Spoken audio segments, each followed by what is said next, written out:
the abuses were widespread. So of course, you know, we've all heard about the cases that were documented, the photos that came out, but this report shows that there were a range of cases in Guantanamo, in Afghanistan, in Iraq, that were not just a few bad apples, but in fact it's really a systematic pattern of abuse.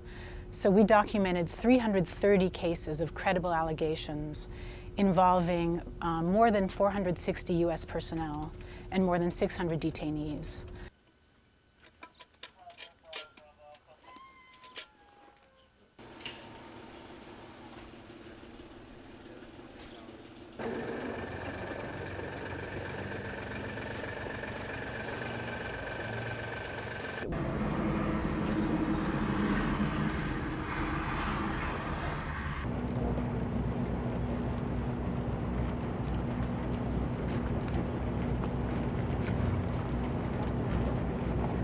We have shown that U.S. efforts to prosecute or investigate these allegations have not been serious, have not been effective.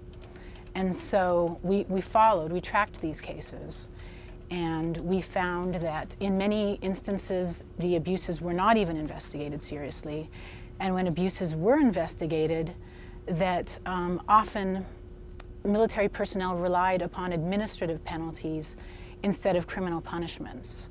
Administrative penalties are non-judicial systems that are supposed to be used in cases of, you know, not serious problems.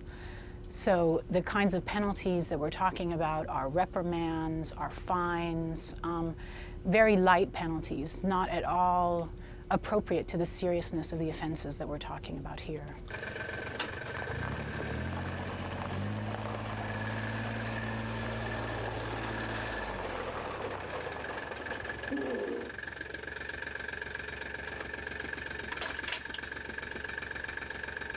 Yeah, we've seen a real absence of command responsibility.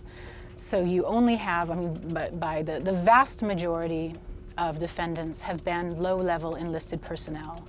You have a very small number of cases involving officers, but in each of those cases the officer was directly implicated in participating in the abuse.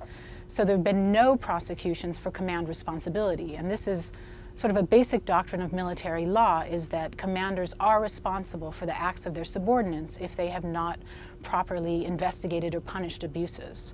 So we should be seeing some kind of high-level accountability or even mid-level accountability, but that's just not happening.